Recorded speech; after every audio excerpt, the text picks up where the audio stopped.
இயேசு கிறிஸ்துவின் வம்ச வரலாறு. இவர் ஆபிரகாமின் வம்சத்தானாகிய தாவீதின் வம்சத்தினராவார். ஆபிரகாம் ஈசாக்கின் தகப்பன், ஈசாக்கு யாக்கோபின் தகப்பன், யாக்கோபு யூதாவுக்கும் அவன் சகோதரர்களுக்கும் தகப்பன், யூதா பாரேஸ் சாராவிற்கு தகப்பன், அவர்களின் தாய் தாமார். பாரேஸ் எஸ்ரோமிற்கு தகப்பன், எஸ்ரோம் ஆராமுக்கு தகப்பன், ஆராம் அமினதாபின் தகப்பன், அமினதாப் நகசோனின் தகப்பன், நகசோன் சல்மோனின் தகப்பன், சல்மோன் போவாசின் தகப்பன், அவனுடைய தாய் ராகாப். போவாஸ் ஓபேத்தின் தகப்பன், ஓபேத்தினுடைய தாய் ரூத். ஓபேத் ஈசாயின் தகப்பன், ஈசாய் தாவீது அரசனுக்கு தகப்பன், தாவீது சாலமோனுக்கு தகப்பன்.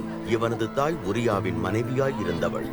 சாலமோன் ரெகொபெயாமுக்கு தகப்பன், ரெகொபெயாம் அபியாவுக்கு தகப்பன், அபியா ஆசாவுக்கு தகப்பன், ஆசா யோசபாத்தின் தகப்பன், யோசபாத் யோராமுக்கு தகப்பன், யோரா உசியாவின் தகப்பன், உசியா யோதாமின் தகப்பன், யோதாம் ஆகாசின் தகப்பன், ஆகாஸ் எசேக்கியாவின் தகப்பன்,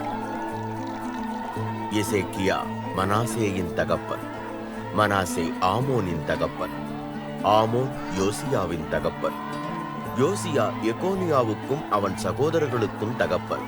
அக்காலத்தில் யூதர்கள் பாபிலோனுக்கு நாடு கடத்தப்பட்டார்கள்.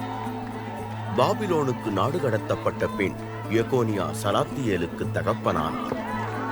சலாத்தியேல் செருபாபேலுக்கு தகப்பன், செருபாபேல் அபியூத்துவுக்கு தகப்பன், அபியூத் எலியாக்கீமுக்கு தகப்பன், எலியாக்கீம் ஆசோருக்கு தகப்பன், ஆசோ சாதோக்கிற்கு தகப்பன், சாதோக் ஆகீமிற்கு தகப்பன், ஆகீம் எலியூத்திற்கு தகப்பன், எலியூத் எலியேசருக்கு தகப்பன், எலியேசர் மாத்தானுக்கு தகப்பன், மாத்தான் யாக்கோபுக்கு தகப்பன், யாக்கோபு யோசேப்புக்கு தகப்பன், யோசேப்பு மரியாளின் கணவன்.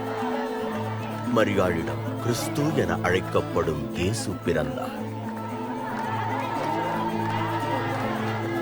இவ்வாறு ஆபிரகாமிலிருந்து தாவீது வரை 14 தலைமுறைகளும், தாவீதிலிருந்து பாபிலோனுக்கு நாடு கடத்தப்படும் வரை 14 தலைமுறைகளும், நாடு கடத்தப்பட்டதிலிருந்து கிறிஸ்து வரையிலும் 14 தலைமுறைகளும் இருந்தன.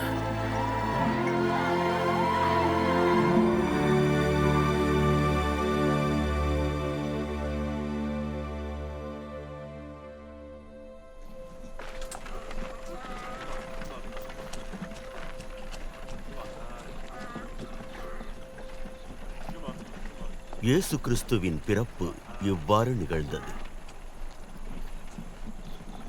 இயேசுவின் தாய் மரியாள் யோசேப்பை திருமணம் செய்வதற்கென நிச்சயிக்கப்பட்டிருந்தாள்.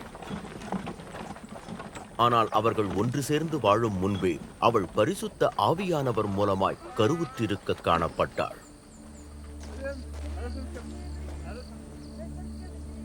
அவளது கணவன் யோசேப்பு ஒரு நீதிமானாயிருந்தான். எனவே அவளை மக்கள் முன் பகிரங்கமாக அவமானப்படுத்த விரும்பாமல் திருமண ஒப்பந்தத்தை ரகசியமாக நீக்கிவிட நினைத்தார்.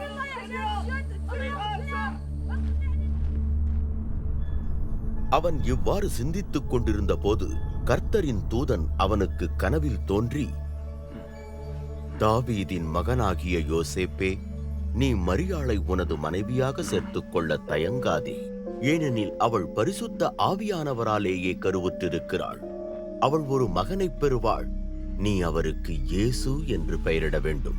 ஏனெனில் அவர் தமது மக்களை அவர்களது பாவங்களிலிருந்து ரட்சிப்பார் என்றார். கர்த்தர் தனது இறைவாக்கினன் மூலமாய் சொல்லியிருந்தது நிறைவேறவே இவை நடந்தன. ஒரு கன்னிப்பெண் கருவுற்று ஒரு மகனைப் பெறுவாள். அவரை இமானுவேல் என அழைப்பார்கள். இமானுவேல் என்பதன் அர்த்தம் இறைவன் நம்முடன் இருக்கிறார் என்பதே. யோசேப்பு நித்திரை விட்டெழுந்ததும் கர்த்தரின் தூதன் தனக்கு கட்டளையிட்டபடியே மரியாளை தனது மனைவியாக வீட்டிற்கு கூட்டிச் சென்றார். ஆனால் அவள் ஒரு மகனை பெற்றெடுக்கும் வரை யோசேப்பு அவளுடன் சேர்ந்து வாழவில்லை. யோசேப்பு அவருக்கு இயேசு என பெயரிட்டார்.